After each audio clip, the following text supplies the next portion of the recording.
तो बच्चों आज हम लोग एग्रीकल्चर चैप्टर कर रहे हैं। एग्रीकल्चर जो है ये आपका लास्ट टॉपिक है इंडियन इकोनॉमी का। इसके बाद हम लोग टेस्ट सीरीज चालू करेंगे, ठीक है। तो agriculture play a very important role in Indian economy. It is largest employer, मतलब ये क्या है, एग्रीकल्चर एक ऐसा इंडस्ट्री है जो सबसे ज़्यादा यानी कि लार्जेस्ट एम्प्लॉयर और एम्प्लॉय क्रिएट करता है। जैसे कि मान लो, एम्प्लॉय तो नहीं बोल सकते हो, एम्प्लॉयर बोल सकते हैं। एम्प्लॉयर होता है ना, सेल्फ एम्प्लॉयड, हम लोग पढ़े थे। तो ये लोग अपने आप को सेल्फ एम्प्लॉयड बना लेता है। लेकिन इसमें हम लोग एक चीज़ और पढ़ चुके हैं कि डिस्गाइज्ड अनएम्प्लॉयमेंट भी ज़्यादा क्रिएट होता है यहाँ पे, क्योंकि जहाँ ज़रूरत नहीं है वहाँ पे भी लोग काम करने स्टार्ट कर देते हैं, ठीक है। National income comes from agriculture, मतलब सबसे ज़्यादा large percentage of national income come from agriculture. तो एग्रीकल्चर जो है, इंडिया जो आप लोग को पता होगा, कोविड जब था इंडिया में तो इंडिया का बाकी सेक्टर पूरी तरह से धुआंधार तरीके से खराब परफॉर्मेंस कर रहा था, लेकिन एकमात्र एग्रीकल्चर सेक्टर ही ऐसा था जो बहुत ही हैवीली परसेंटेज कंट्रीब्यूशन दे रहा था अपना नेशनल इनकम में देश का। तो सबसे पहले share of agriculture in national income, मतलब आपका इंडियन इकोनॉमी में नेशनल इनकम में एग्रीकल्चर का योगदान क्या है इन इंडिया। अब देखो हम लोगों का ये जो जनरली एमसीक्यू है, लेकिन इंडियन इकोनॉमी जो है बेसिकली क्या होता है, डिटेल इन थॉरो होता है, ठीक है। इसीलिए हम लिख लिख के भी नहीं पढ़ा रहे, बल्कि तुमको पढ़ाने से पहले नोट्स लिख के रखे हैं ताकि तुमको समझने में आसानी हो। और बहुत सारा कोई बच्चा सी एस या कोई भी चीज़ करेगा फ्यूचर में, तो उसमें बहुत सारा ऐसा एग्ज़ाम होगा जहाँ पे आपको हैंड रिटन आंसर लिखना पड़ेगा डिस्क्रिप्टिव में, तो ये सब वहाँ पे भी काम आएगा। लेकिन एमसीक्यू कहाँ से बनेगा, जैसे in India about 50% of national income was derive from agriculture sector, यानी ये कब, इन 1950 टू 1951, मतलब 1950 से 1951 के बीच में इंडिया का जो आबादी था अबाउट 57%, वो कहाँ से डिराइव, 57% ऑफ नेशनल इनकम, मतलब इंडिया का जो टोटल नेशनल इनकम है, मान ले जो 100% है, उसका लगभग 57% किससे जनरेट होता था, एग्रीकल्चर से जनरेट होता था। कब होता था, 1950-1951 में। ये हमेशा हमको याद रखना है। लेकिन generate about 24% of national income, but now, now का मतलब अभी, यानी अभी क्या है, India 24% of national income generate करता है, कहाँ से, एग्रीकल्चर से, ठीक है। फिर भी वो बहुत ज़्यादा है। 24% का मतलब क्या हो गया, 25% इज द 1/4, यानी 24% मतलब इसके नज़दीक है बहुत, यानी लगभग इंडिया का नेशनल इनकम का 20 मतलब 1/4 सिचुएशन है कि एग्रीकल्चर इनकम से आता है। दूसरा, share of agriculture in employment about 2/3 of the working population, हमारे इंडिया का टू,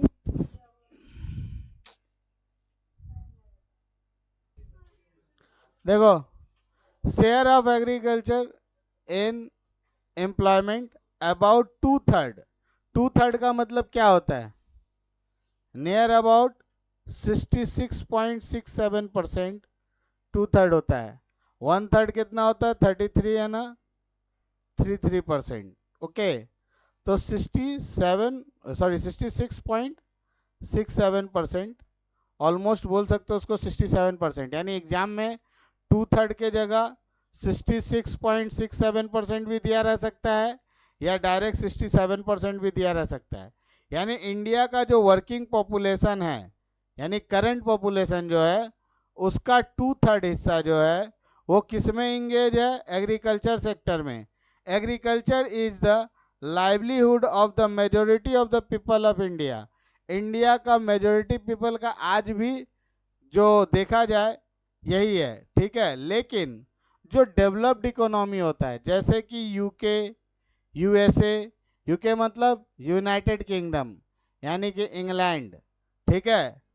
यूके कितना है, यूके यूएसए, यूके में है 2% और उसमें 4%, या 2 से लेके 4% के बीच में ही है। Working population are engage in agriculture, ठीक है, मतलब उसका जो वर्किंग पॉपुलेशन है उसका 2 से 4% ही उसमें इंगेज है। Agriculture occupy the most important position in providing employment in India, India में बहुत ज़्यादा मात्रा में जॉब देने के लिए एबल है एग्रीकल्चर इंडस्ट्री। लेकिन प्रॉब्लम एक ही है, एग्रीकल्चर इंडस्ट्री में आ तो जाता है। अब मान लो किसी के पास 1 बीघा का लैंड है, अब उस 1 बीघा के ज़मीन में 10 लोग पहले मान लो, या 5 लोग या 3 लोग खेती करते थे, ठीक है, यानी एग्रीकल्चर। अब उसमें क्या हुआ, उसका नेक्स्ट जनरेशन भी उसी में इन्वॉल्व हो गया। मान लो पहले 10 लोग था और 5 लोग आ गया, तो जगह तो उतना ही है, तो प्रोडक्शन भी तो लगभग उतना ही होगा। मोर और लेस थोड़ा मोड़ा कम बेसी लोगों को शरीर में आराम मिल सकता है, लेकिन उससे क्या होगा, उससे क्या हमारा इनकम जनरेट होगा ज़्यादा? इनकम तो जनरेट ज़्यादा नहीं होगा। तो जब इनकम ज़्यादा जनरेट नहीं होगा तो वो तो नेशनल इनकम का जितना परसेंट कंट्रीब्यूट करता था आज भी उतना ही कंट्रीब्यूट कर रहा होगा, है ना। तो वो हमारे लिए क्या है, बेसिकली एक प्रॉब्लम भी बन जाता है। लेकिन फिर भी स्टिल सबसे ज़्यादा वही सर्व कर रहा है, एग्रीकल्चर इंडस्ट्री ही ज़्यादा से ज़्यादा लोगों को कार्य दे रहा है और सेल्फ एम्प्लॉयड भी बना रहा है। रोल ऑफ, अब देखो इंडस्ट्रियल डेवलपमेंट जो होता है, बहुत सारा रॉ मटेरियल जो होता है इंडस्ट्रियल सेक्टर से वो एग्रीकल्चर पे डिपेंडेंट है। जैसे अगर हम शुगर कैन बनाना चाहते हैं, सॉरी शुगर कैन प्रोड्यूस कर रहे हैं, तो उससे शुगर बन जाएगा, एथेनॉल बन जाएगा, ठीक है, मक्का वगैरह भी यूज होता है आजकल। तो ये क्या हुआ, इंडस्ट्रियल सेक्टर का रॉ मटेरियल हो गया, ठीक। इसके अलावा भी बहुत सारा ऐसा प्रोडक्ट होता है जिस प्रोडक्ट का प्रोडक्शन के लिए रॉ मटेरियल जो होता है, जैसे कॉटन इंडस्ट्री, तो कॉटन कैसे मिलेगा, रुई से, तो रुई कैसे बनेगा, कॉटन का प्रोडक्शन नहीं होगा तो रुई होगा। जूट इंडस्ट्री, जूट इंडस्ट्री भी तो रॉ जूट तो पैदा ही होता है ना, तो कहीं ना कहीं से जूट की खेती होगी, कपास की खेती होगी, तभी जाके वो इंडस्ट्री ग्रो करेगा, नहीं तो कैसे होगा, इम्पॉसिबल। रेशम का खेती होगा, ठीक है ना, कैटरपिलर के थ्रू जो रेशम का खेती करता है वो लोग। Next, role of agriculture in international trade. Some of important export item of India, मतलब इंडिया का जो एग्रीकल्चर इंडस्ट्री है वो इंटरनेशनल ट्रेड में भी काफ़ी हावी है। जैसे देखा जाए तो इंडिया बहुत सारा ऐसा प्रोडक्ट है जिसका एक्सपोर्ट करता है। जैसे सबसे पहले शुगर यानी चीनी, दूसरा ऑयल सीड्स, तीसरा टोबैको, स्पाइसेस। इंडिया, बहुत लोगों को पता नहीं, स्पाइसेस बहुत कमाल का होता है इंडिया का।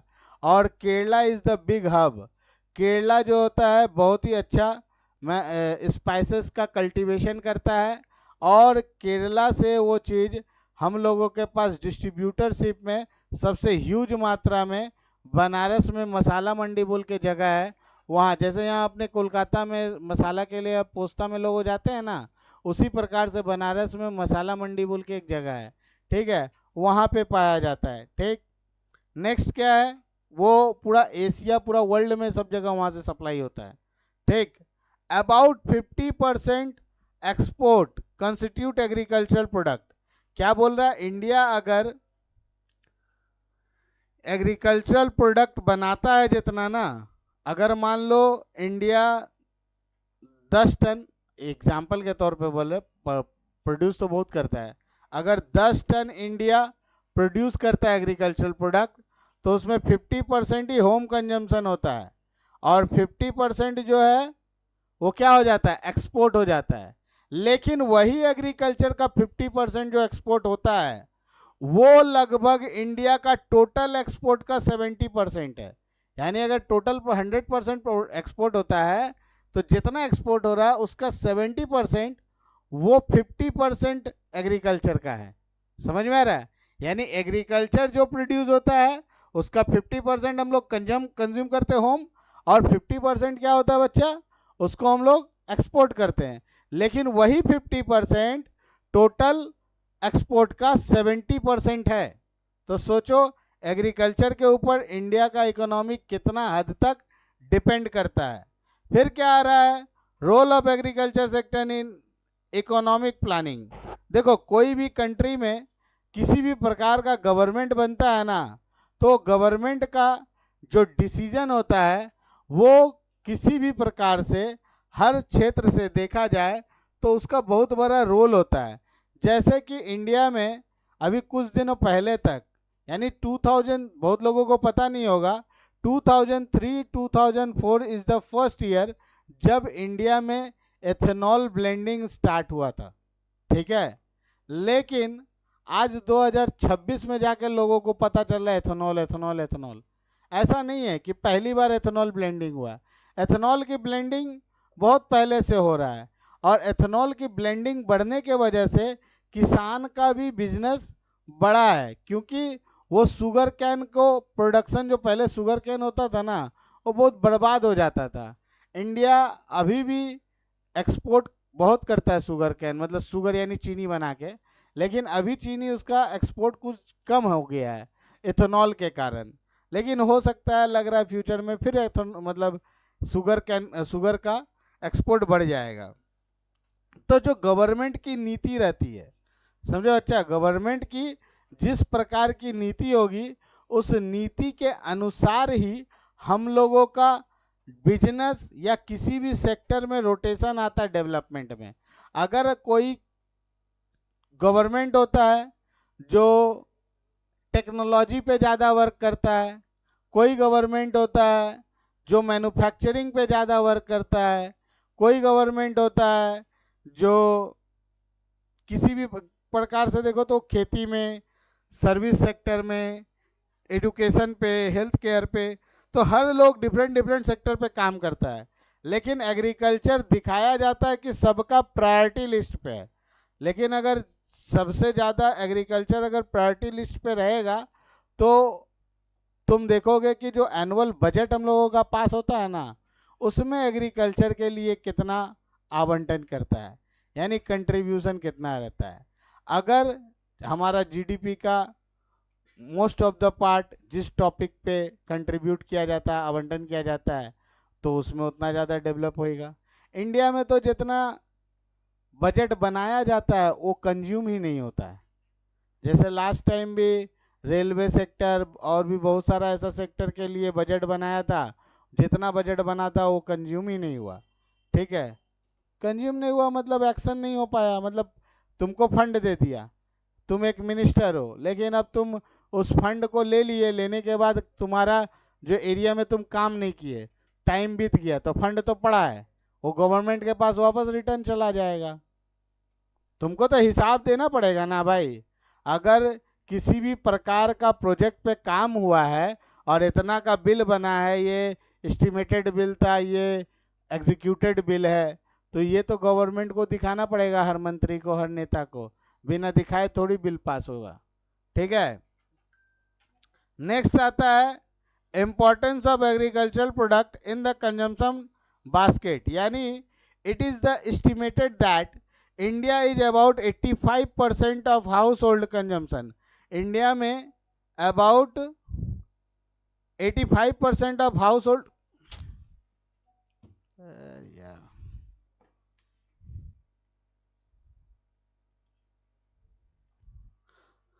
तो देखो इंडिया में एस्टिमेटेड ये किया जाता है कि about 85% of house hold consumption is of agricultural product. Agriculture is the backbone of Indian economy, ठीक है, ओके। तो अब सबसे बड़ा बात क्या है कि इंडियन इकोनॉमी तो एग्रीकल्चर से चलता है, लेकिन इंडियन एग्रीकल्चर में क्या प्रॉब्लम है, ठीक है। क्योंकि एग्रीकल्चर से इंडियन इकोनॉमी तो बहुत अच्छे से चल रही है, हमको पता चल रहा है, बहुत अच्छे तक, बहुत हद तक डिपेंडेंट है।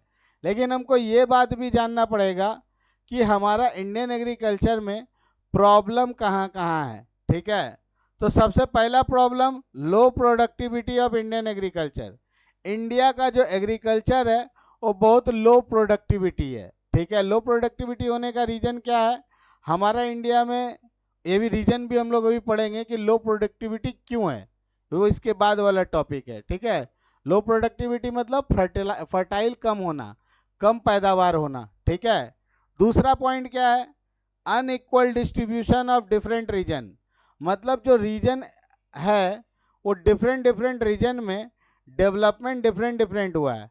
इसका रीजन बहुत सारा हो सकता है, यानी हमारे कंट्री के जो धरती है उसकी धरातल की बनावट, यानी फिजिकल डेमोग्राफी, जो फिजिकल जो स्ट्रक्चर है, ठीक है, रीजन का, वो भी ऐसा हो सकता है। जैसे रेगिस्तान हो गया, और भी ऐसा अदर जगह है जैसे कि पहाड़ी क्षेत्र है, तो वहाँ पे आप ना चाहते हुए भी टी कॉफ़ी के अलावा और कुछ पैदा ही नहीं कर सकते, है ना।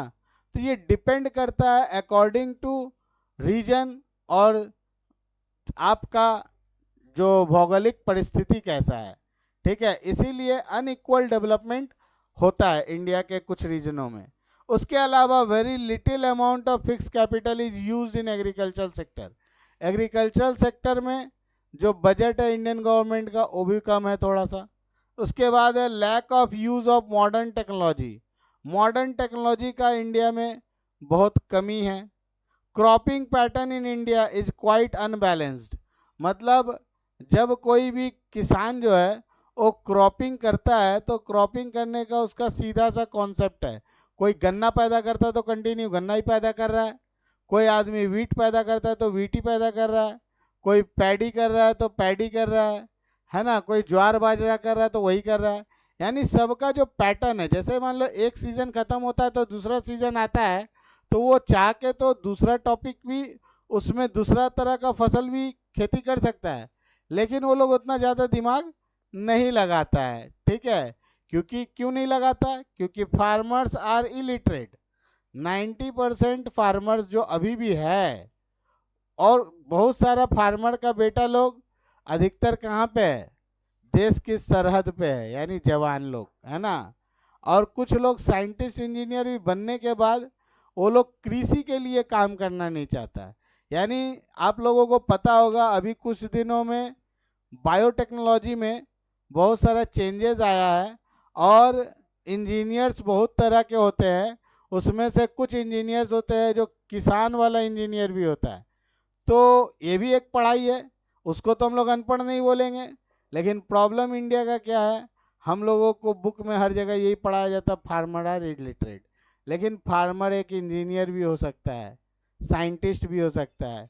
आप लोगों में से शाहिद कपूर का एक पिक्चर आया था शिखर, नहीं देखे होंगे, उस पिक्चर में शाहिद कपूर को साइंटिस्ट दिखाया गया था, वो किसान, मतलब वो उसमें दिखाया गया था उस मूवी में कि वो एक किसान का रोल प्ले करता है और वो किसान का बेटा रहता है, वो आगे चल के साइंटिस्ट बन जाता है, और उसको पता चलता है कि किस सॉइल में क्या उर्वरा शक्ति है।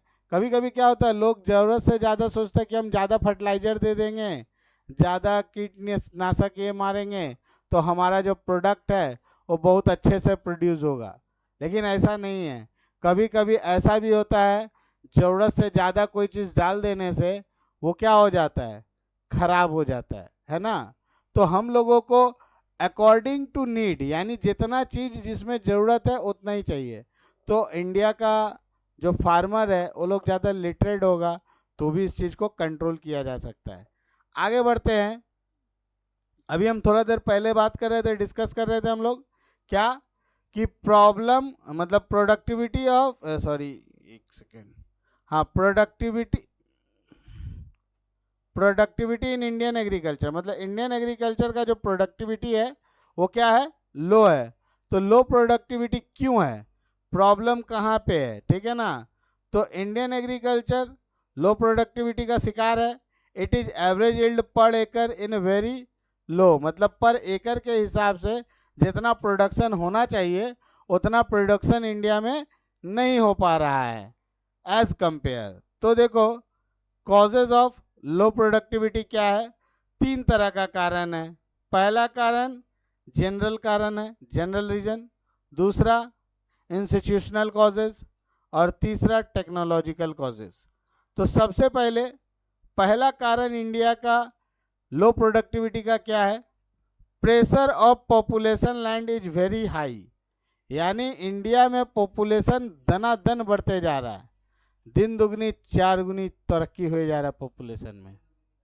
हाँ, एकदम तरक्की पे तरक्की। हम लोग इंडिया का लार्जेस्ट पॉपुलेशन है। अब जैसे कि बहुत सारा महान भाव लोग बोलते हैं कि पॉपुलेशन ज़्यादा होना कंट्री के लिए श्राप भी हो सकता है और आशीर्वाद भी हो सकता है, क्योंकि अगर हम लोग आशीर्वाद और वरदान तब होगा जब हम लोगों का डेमोग्राफिक डिविडेंड मिलेगा, यानी हमारे जो देश के युवा बच्चे हैं, जेनजी है ना, अभी अल्फा बीटा भी आ रहा है, तो वो लोग अगर बहुत अच्छे से काम करेगा, हर चीज़ का प्रोस कॉन्स दोनों ही होता है। अब कुछ लोग एआई का यूज़ करके अब हैकर बन जाएगा, कोई साइबर सिक्योरिटी में आ जाएगा, है ना। ये डिपेंड करता है कि तुम किस चीज़ का इस्तेमाल कैसे कर रहा है। तो पॉपुलेशन अगर ज़्यादा है और एक्टिव पॉपुलेशन है और बहुत डेवलप्ड पॉपुलेशन है तो वो हमारे कंट्री के लिए अच्छा होगा। लेकिन यहाँ पे प्रॉब्लम क्या है, यहाँ हम लोग कृषि की बात कर रहे हैं, एग्रीकल्चर का, यानी एग्रीकल्चर कर रहे हैं तो जितने ज़्यादा पॉपुलेशन होगा उन सबको क्या करना फिट करना पड़ेगा। फिट करेंगे मतलब भोजन चाहिए, वो किस पे डिपेंड है? एग्रीकल्चर। अब प्रॉब्लम क्या होता है कि इंडिया प्रोडक्शन लो प्रोडक्टिविटी वाला कंट्री है और पॉपुलेशन के हिसाब से बढ़ते जा रहा है। अब उसी में क्या होता है, जल्दी चाहिए। अभी कुछ दिन पहले क्या हुआ था, जापान और नेपाल दोनों जन रिजेक्ट कर दिए थे इंडियन मैंगोस को, है ना, हम लोग न्यूज़ में पढ़े। तो क्यों किया? क्योंकि वो लोग अपने पॉपुलेशन को ख़त्म नहीं करना चाहता है, और हम लोग के पास इतना ज़्यादा पॉपुलेशन है, एक्सपोर्ट रुक गया, है ना। तो हम लोग भी तो भाई इंसान हैं, हम लोग को पता ही नहीं चला कि वो एक्सपोर्ट क्वालिटी है नहीं है। हम लोग तो गए, हम लोग एक्चुअली क्या ना, हम लोग जुगाड़ू आदमी है, इंडियंस आर वेरी जुगाड़ू। हम लोग तक कोई बात नहीं, इसमें कीटनाशक डाला, ये डाला, वो डाला, पेस्टिसाइड डाला, कुछ नहीं, हम आम को ला के 2 घंटा 4 घंटा पानी में डाल देंगे, सब निकल जाएगा। ये मम्मी लोग का थेरेपी है, पता नहीं, कॉन्सेप्ट हमको समझ में नहीं आता, ठीक है, लेकिन लोग करते हैं, ठीक। Next, Indian farmer are poor and illiterate. देखो, इंडियन फार्मर पुअर और इलिटरेट सही है, लेकिन हर इंडियन फार्मर पुअर नहीं है, ठीक है। बहुत सारा मतलब फार्मर लोग ऐसा है जिसका कोठी हवेली देख के बेहोश हो जाओगे, ठीक है, इंडिया में। लेकिन हम लोग जनरली देखते हैं क्योंकि मास पॉपुलेशन के पास ज़मीन बहुत ज़्यादा नहीं है, तो मास पॉपुलेशन जो है, जो फार्मर्स है, वो लोग इलिटरेट भी है और पुअर भी है, ठीक है, पुअर और इलिटरेट दोनों है। क्लियर? आगे बढ़ते हैं। Lack of non farm services, मतलब फार्म सर्विस या नॉन फार्म सर्विस बोल के कोई स्पेशल इंडिया में सीक्वेंस नहीं है, और इंडिया का जो किसान कॉल सेंटर भी है ना, वो भी उतना अप्रोप्रिएट नहीं है, और अगर है भी तो उसके बारे में बहुत सारा किसान लोग को पता ही नहीं है, ठीक है। फिर क्या आता है, average size of holding in India is very small, less than 5 एकड़। मतलब ये इंस्टीट्यूशनल कारण है कि बहुत सारा ऐसा फार्मर है जिसके पास ज़मीन बहुत स्मॉल अमाउंट में है, यानी नियर अबाउट 5 एकड़ के अंडर। तो उसके कारण क्या होता है, बड़ा बड़ा बिजनेसमैन के साथ वो लोग कोई बड़ा डील नहीं कर पाता है, ठीक है, और उसको क्या होता है, मंडी में मिडिल मैन को माल बेचना पड़ जाता है, जिससे किसान को इनकम कम होता है, बाकी लोग को ज़्यादा। तो जिसके वजह से वो लोग के साथ ये प्रॉब्लम होता है कि उसका ज़मीन कम है ना, तो उसके लिए वो सोचता है कि हम अपना प्रोडक्टिविटी पे काम ही क्या करें, ठीक है। लेकिन जिसके पास ज़्यादा ज़मीन रहेगा तो उसको हाई प्रोडक्टिविटी का बेनिफिट पता चलेगा। सिंपल सा लॉजिक है, अगर तुम 10 पीस कोई गुड्स प्रोड्यूस कर रहे हो और कोई आदमी है जो 10,000 गुड्स प्रोड्यूस कर रहा है, तो उसका rate of cost of production और तुम्हारा कॉस्ट ऑफ प्रोडक्शन सेम होगा क्या? नहीं होगा, वो ह्यूज अमाउंट में प्रोड्यूस कर रहा है। तो जब ह्यूज अमाउंट में प्रोडक्शन बढ़ाना है तो ज़मीन भी तो ह्यूज अमाउंट में चाहिए, कि छोटा सा ज़मीन में ह्यूज कर लेगा? नहीं कर पाएगा। जब ज़्यादा क्वांटिटी प्रोड्यूस करना होगा तब उसको हमेशा सस्ता पड़ेगा, ठीक है ना। Land tenure system in India is that in many cases the actual owner of land, क्या बोल रहा है, लैंड टेन्योर सिस्टम, जमींदारी प्रथा, है ना, इन India is that many cases the actual owner of land, जो कि एक्चुअल ओनर ऑफ लैंड जो है वो किसान है नहीं। तो जब जिसका जो चीज होता है वो उसका कदर जानता है। अब जो हथियाते हथियाते बहुत जमीन का मालिक हो गया तो वो क्या ही जानेगा, किसान जितना ज़्यादा समझेगा वो थोड़ी समझेगा ज़मीन के बारे में। तो सिंपल सा लॉजिक है। अब एक कोई बिजनेस करने वाला आदमी इंडस्ट्री में आके बिजनेस कर रहा है, ठीक है, और एक आदमी कोई आके, अब जैसे एक एग्जांपल दे रहे हैं, एक बहुत रेपुटेटेड मतलब एडुकेशनल कंपनी है, उनके अंडर में सीए पढ़ाया भी जाता है।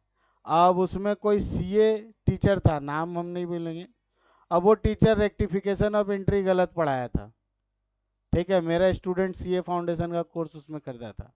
अब जो कंपनी का मालिक है वो तो सीए नाम देख के उसको उठा लिया, उसको क्या पता कि वो कितना अच्छा रेक्टिफिकेशन ऑफ एंट्री पढ़ाएगा या नहीं पढ़ाएगा। लेकिन उस कंपनी का ये अच्छी बात थी कि हम अपने स्टूडेंट से वो रेक्टिफिकेशन एंट्री को करेक्ट करके डलवाए और बोले कि सर यहाँ पे गलत पढ़ाए हैं। उस मैसेज के रिप्लाई में आया कि हम लोग चेक कर रहे हैं, देखते हैं, और सब जब पता चला तो उस टीचर को वो लोग वहाँ से हटा दिया। आज के डेट में वो टीचर उस कंपनी में नहीं पढ़ाता। तो ये उसका अच्छा बात है, ठीक है। लेकिन इतना हद तक जो लोग जिस चीज़ में जुड़ा होता है वो उसको जितना अच्छा समझेगा दूसरा कोई नहीं समझ पाएगा। फिर क्या है, high yield variety of seeds are being used by very few people of farmers, मतलब जो हाई यील्ड सीड्स है, क्या टेक्निक यूज होगा जिससे कि प्रोडक्शन पर हेक्टेयर पर एकड़ बढ़ जाए, ऐसा बहुत कम लोग जानते हैं। जो कम लोग जानते हैं तो कम फार्मर लोग करता है, तो क्या होता है, इसका रीजन ये होता है कि हमारा प्रोडक्टिविटी बढ़ता नहीं है, लो ही रहता है। Lack of irrigation facility, India में बहुत सारा ऐसा क्षेत्र है जहाँ पे इरिगेशन फैसिलिटी प्रॉपर नहीं है, इस वजह से वहाँ का प्रोडक्टिविटी जो है लो रह जाता है, हाई यील्ड नहीं हो पाता है। क्लियर। तो आज का क्लास जो है हम लोगों का यही है एग्रीकल्चर का। इसके आगे हम लोग नेक्स्ट क्लास में पढ़ेंगे ग्रीन रेवोल्यूशन के बारे में, ठीक है। आज का टॉपिक यहीं पे कंप्लीट।